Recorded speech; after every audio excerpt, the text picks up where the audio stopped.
Have you ever encountered a hurdle with launching or growing your business? Listen, there are two things that run a business, the back end and your soft skills.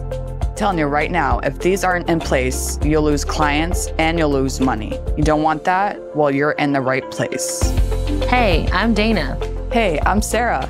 We're your hosts of the Entrepreneur Encounter, and we're going to give you a behind-the-scenes glance into our businesses, give you genuine feedback, tips and tricks, plus occasionally bring on guests that care about supporting you to grow your business organically and nurturing authentic relationships. Are you ready?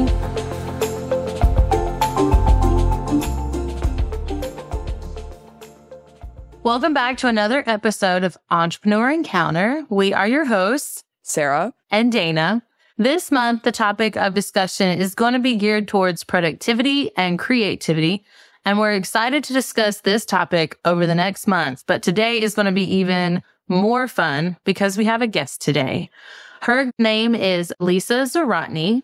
She is a productivity strategist and accountability coach, the founder of Positively Productive Systems, and the host of the Positively Living podcast. Sarah, I'm going to let you kind of welcome in our guests. And Lisa, you share a little bit more about yourself. She helps multi-passionate creatives reduce overwhelm and boost productivity without the burnout and without sacrificing what they love. When she's not sharing the wonders of simplicity, self-awareness, self-care systems, you'll find her hanging out with her husband and kiddos, acting like a rock star, or watching movies, or hiding with her iced coffee. I like the rock star part because that is, as you can see behind me, I've been trying to learn how to play the drums, so that's pretty cool. She holds a current certification in time and stress management, life coaching, and positive psychology. She's helped hundreds of clients do less, live more, and breathe easier. Lisa, we are excited to have you here. Now, before we dive into the topic, do you want to tell us a little bit more about what you do and who you are? Thank you so much, Sarah. Dana, this is awesome. And I'm chuckling because, we could start a band. I've been working on the guitar side, so that's really awesome. And Dana and I are just going to bond over command centers on our fridge. So, oh my gosh, the rock star part of it, all of that, time with family. This is the whole point of why we do what we do and where I came from in terms of becoming this productivity strategist and accountability coach. And that sounds so technical. It's really because the end game is living well and living a life that is harmonious, right? Where we can have family time and create our businesses and feel fulfilled. There was a time when I was not, and also in the middle of survival mode. I was a caregiver for my mom. She had Alzheimer's, and it was while I had my babies. So I was pregnant and had babies. So I had, at one point, an infant, a toddler, and my mom, and I was caring for all of them. And it was just a big life lesson for me about what really matters. I had collected so much stuff, ideas on what I'm supposed to be doing, all of that, which I call clutter now. And when I stepped away from that, I thought there's got to be a different way. And there is. And now I'm here to preach it and teach it. I love that. When you talk about the clutter, is it more so the clutter in your mind space? Yeah. Because obviously there's so much going on, raising a family, trying to start a business, trying to figure out what to do. It almost seems like when you think about all that stuff, it's more like the clutter in your mind. Absolutely. So it started with, and we always want to think about our physical clutter because I truly believe our environments affect and reflect, right? Yeah. The inner and outer, right? So they do connect, both matter.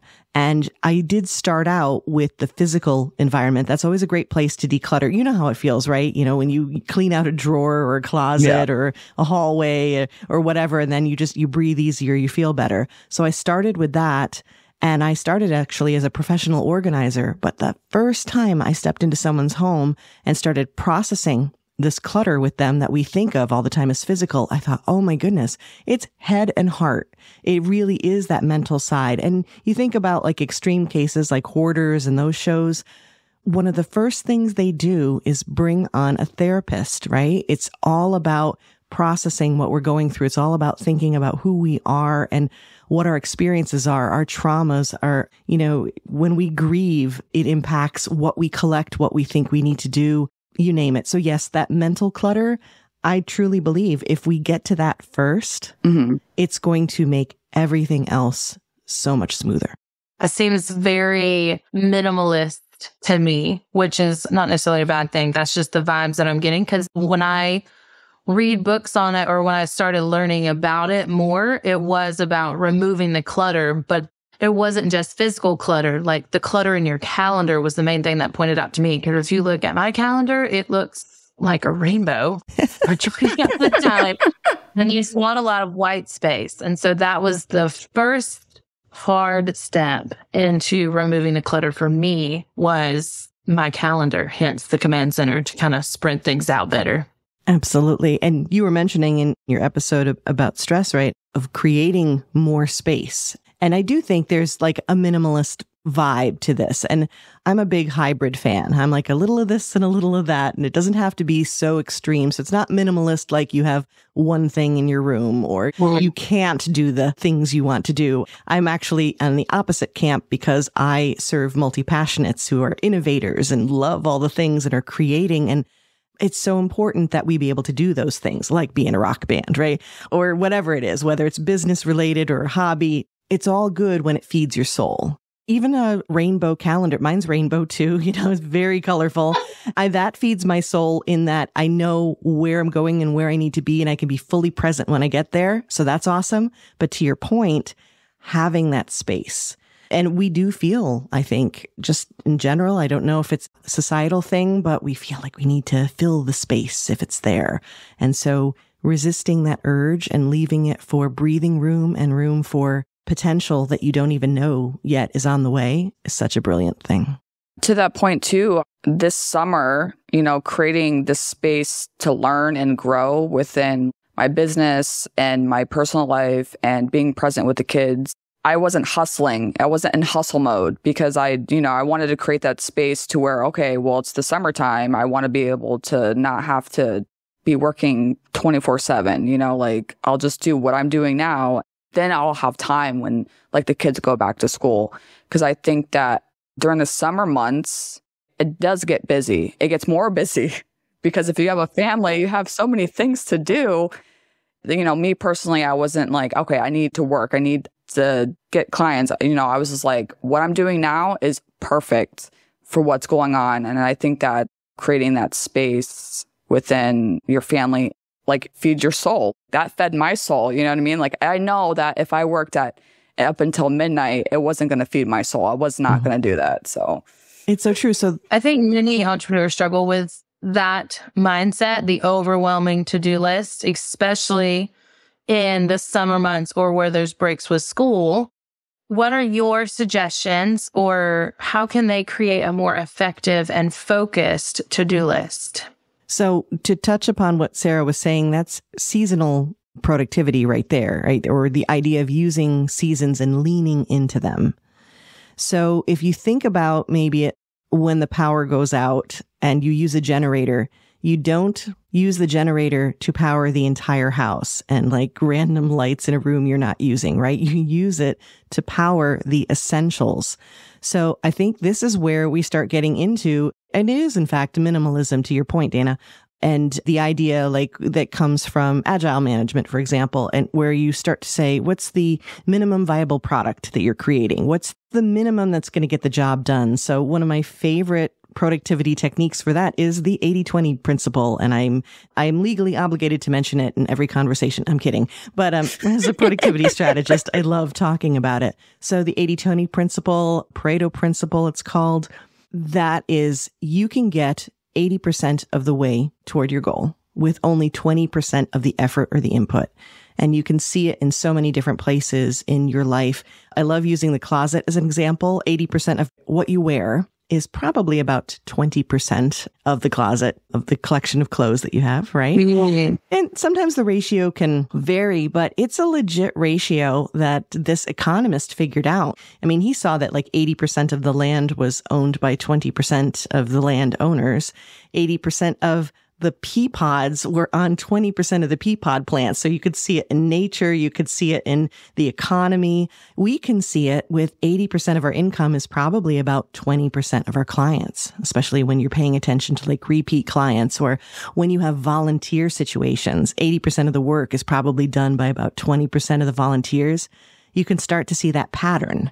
When you do, that's especially important during a seasonal time where you want to be maybe less present in your business, where you can say, all right, let me look for that 20% that's going to get me 80%. And for me, I do that year round now. I did it originally when I was in that survival mode, when I had to get stuff done, when I had to let go of non-essentials and sometimes essentials, and I was really fighting for my life, basically.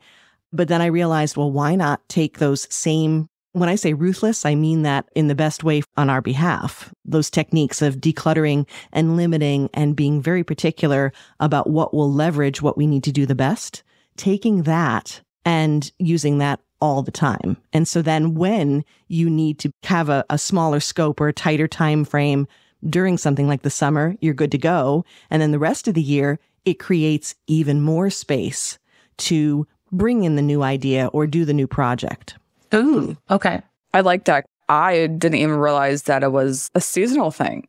Like, I'm just like, okay, it makes a lot of sense. Like, yeah, the summer or, whatever season that you may be in. Mm-hmm.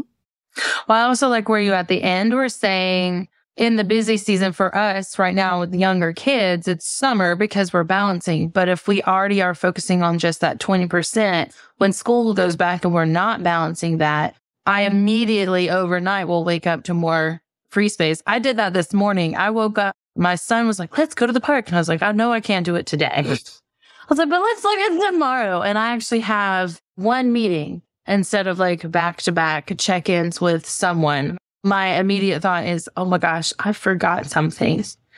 But typically I try to leave Fridays for fun time, and now we're back in school. So I do immediately have more space, which is nice. So we will actually go to the park. I'll probably still have my laptop, but we'll go to the park.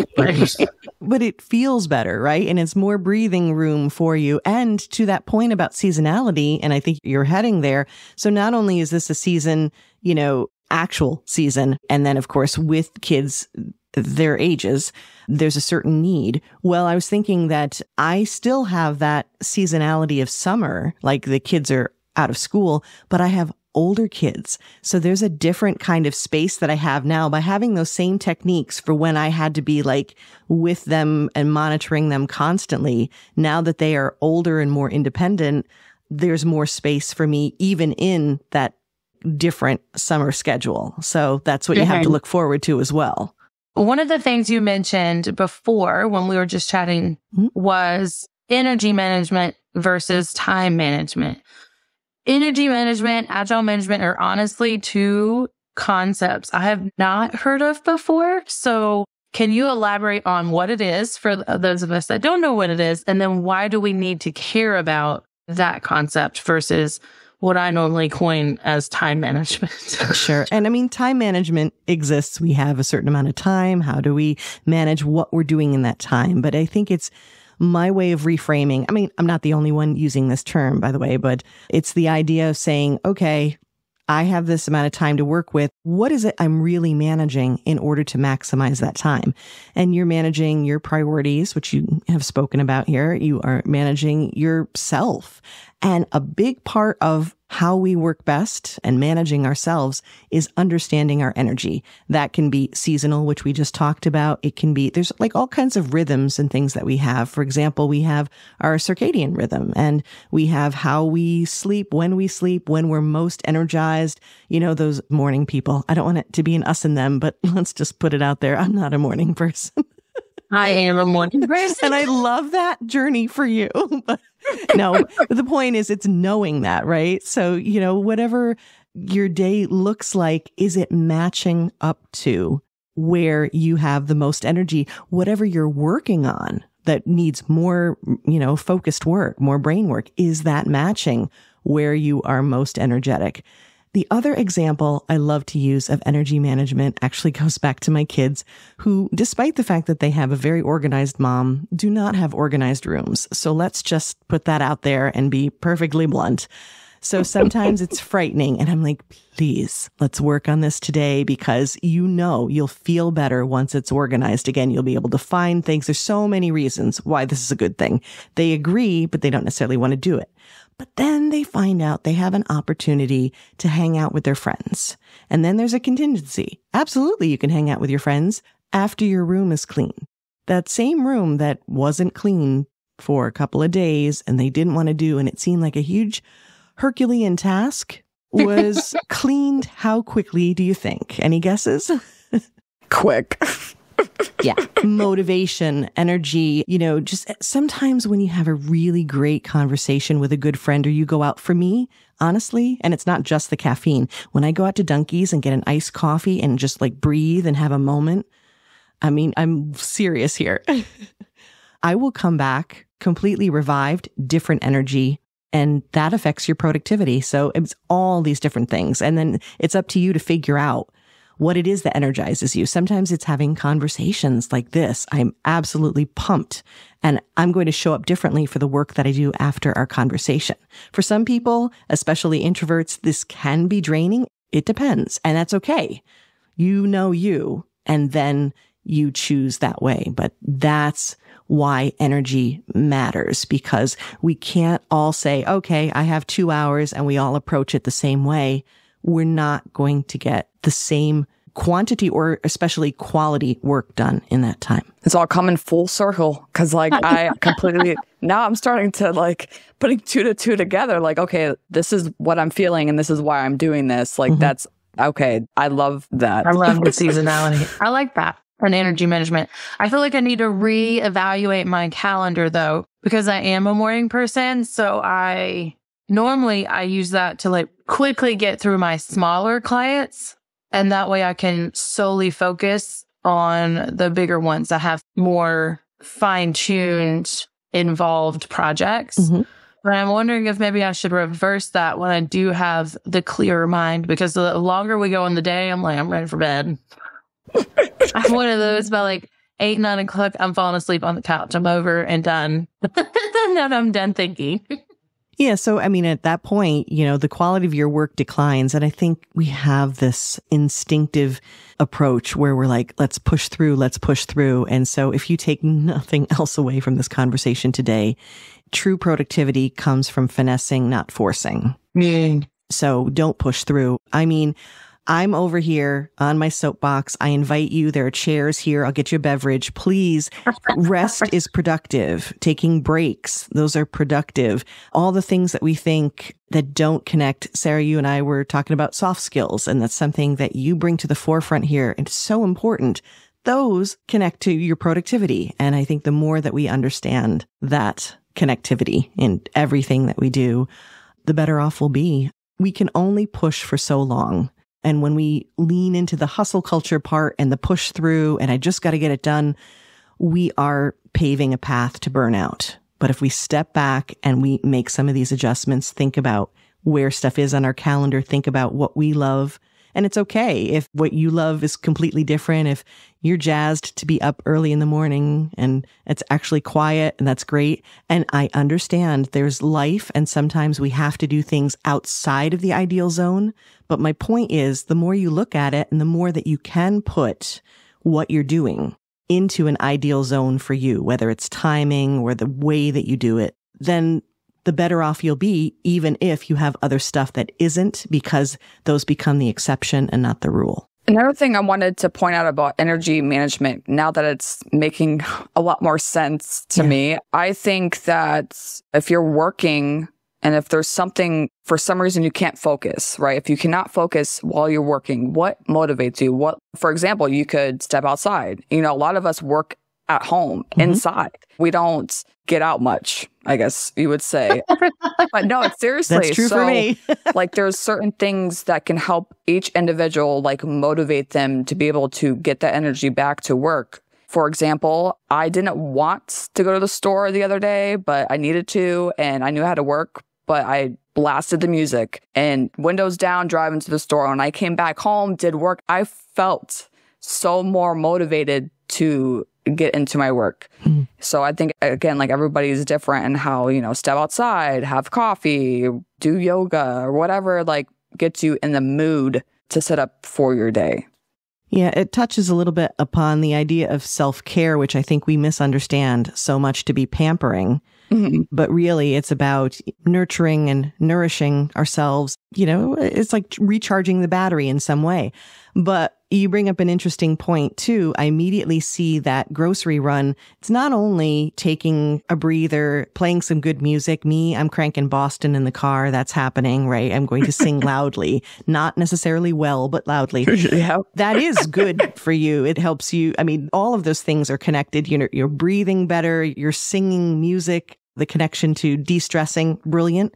The other thing you did was you checked something off your task list that needed to be done for the family. And that can feel better too. So Dana, as you're looking at your calendar and you're like, okay, should I do a bigger project that needs more focus earlier? Maybe.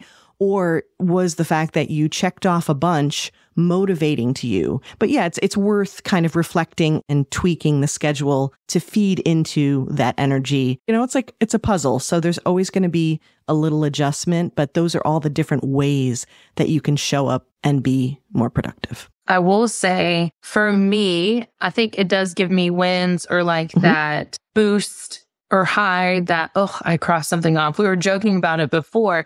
I have it all in my ClickUp space and on my calendar, but I still, for my content specifically, when I'm planning out and scheduling it ahead of time, I will print out my calendar so I can physically cross it off. So I know without a doubt I got it scheduled. I don't have to question. And I feel so much better looking at a paper with a bunch of things marked out on it. Like, okay, I did something today. It is so satisfying, and getting those wins and being able to check it off, like check or cross off. I mean, those are legit dopamine hits, and you need those. That's another kind of energy management. So that's really good. And may I say, if you go ahead and do something that you realize needed to be done, it's not on the list, you add it to that list and then you cross it right off. I have definitely done that before. 100%. I'm guilty of that and I do not care. It's so fascinating to learn about how other people do things throughout their day. I could say that I do this for my time management. I can say I do this for my organization. But when somebody else says they do things differently, it makes me wonder, like, okay, I'm curious about that. Like, not necessarily I'm going to change what I do, but like, obviously asking those questions, because we can teach soft skills. We can say like, this is how you're supposed to do time management, but you have to do it based off of that individual, because not everybody's going to do it the same way, because those that have ADHD or those that are night people or, whatever the case may be, everyone's going to do it differently. So if I talk to you about, let's do our time management, I'm going to ask you questions to get to know you, to figure out how we can do the time management for your schedule. Absolutely. And when you are curious, you've figured out, like, you've intuited what really works for you, and you can keep doing that. So it's good to ask those questions, to be curious about it. But then you can sometimes understand, but this is why it works for me. And so then sometimes you'll come up with something and be like, maybe I will adjust that a little bit. And other times you can say, oh, no, this is why this works for me. And then you double down on it. And I love that, because then you own it more and you're more intentional about it. And you're like, no, it doesn't matter that it seems like everybody else does it the other way. I'm doing it this way. Yeah. I truly believe productivity is doing the right things at the right time, the right way for you. Yeah, exactly. And that's why self-awareness is your number one productivity tool. And another thing too, like, I think people get so overwhelmed, because I know I did at the beginning when I first started my business, all these things thrown at me, like, you need to do it this way. You need to do it this way. So I was so confused. You got everybody talking to you, like, doing it this way or this way. So it took me a long time, honestly, a very long time to figure out what I should do for me, because I kept listening to everybody else and I was extremely overwhelmed. But I think you need to find your one person that you can talk to. And I think that me and Dana like to talk and discuss about, like, and help each other out. But no, seriously, if you ask 20 different people, they're all going to say different things. And that becomes overwhelming. So like, obviously you need to step back and figure out like, okay, this is what's going to work for me. Yeah. And to your point, I consider that informational clutter, right? That's another form of clutter. It's information overload coming into your brain. And then that's where the shoulds and the obligations and the am I doing it wrongs, and, that really leads you down the path of questioning too much. There's a difference between being curious and then making the connections and understanding and figuring out if something right or not, versus that constant barrage, which is out there, sometimes very well intentioned, but many times just people figure something out and say, ooh, okay, I figured this out and this is how I do it. And you're like, case in point, I work with so many clients who come to me with very traditional productivity techniques that do not work for them. And you'd be like, what? But one of them, for example, and ADHD does come into play here, where batching, which is a fantastic technique in and of itself, is anxiety inducing to her. So we have to come up with different ways where you're either mini batching, or you're changing up the categories of how you batch, or you're figuring out maybe how to minimize even more so what you're doing.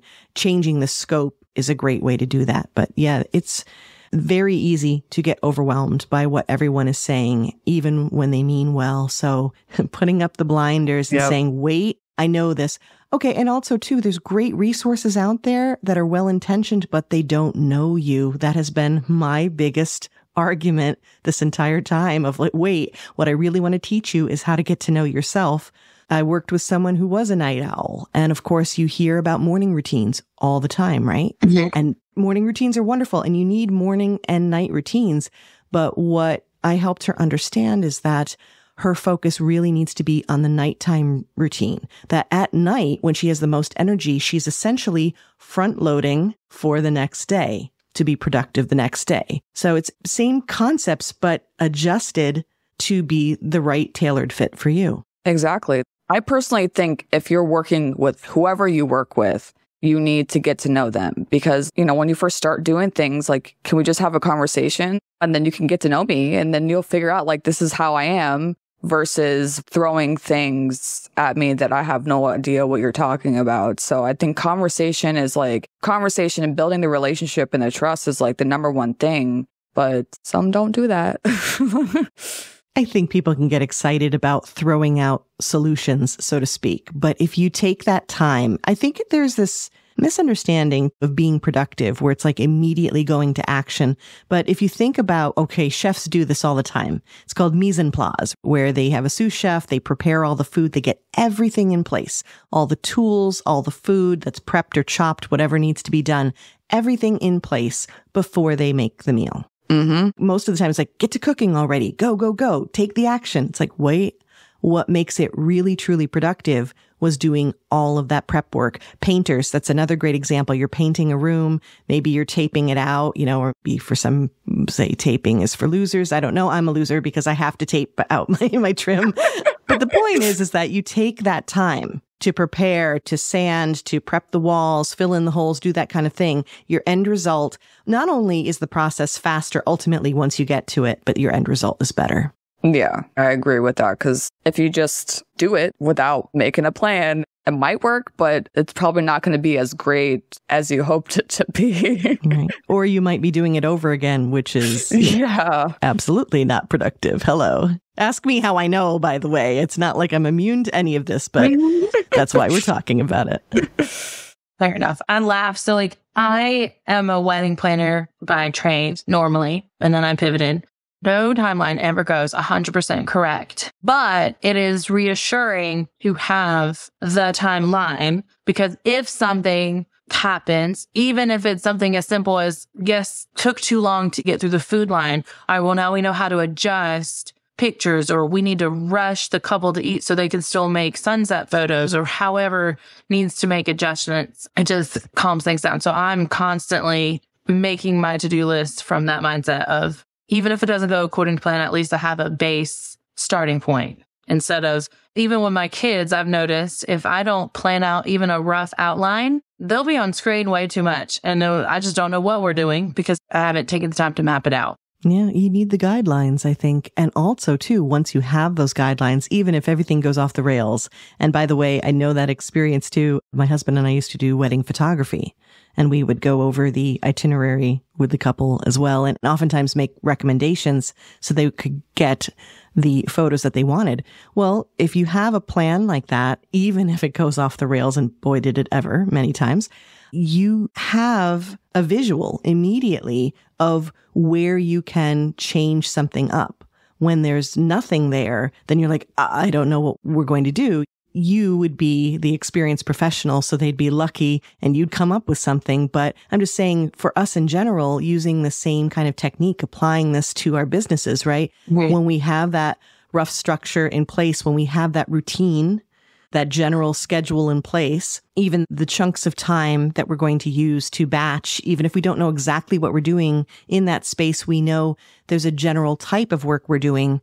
That helps us to be resilient, to accept the changes that are going to come at us, to change something up when we absolutely need to. So can you elaborate just a little bit more on, like, what are the steps for someone to work with you and how can they get in touch? Elaborate a little bit more on your podcast. We'd love to hear a little details about that for our audience as well. I definitely feel like these are things everyone should hear and learn and probably work on. Well, thank you so much for asking. Yes. And I think that the conversations we're having on our podcasts are incredibly complimentary. So you're listening to an amazing podcast right now, and I'd be honored if you'd pop right on over, same platform, and find me at Positively Living and listen to many conversations like that we've touched upon today. So if you want to go deeper into one of these topics, that'd be amazing. You can find all the places that I am by going to my hub, which is my website, positivelyproductive.com. If you want to have a chat, DM me. I respond to everyone. Also, like, de-stress and have fun and just laugh and be silly, then come find me on Instagram. That's positively_Lisa.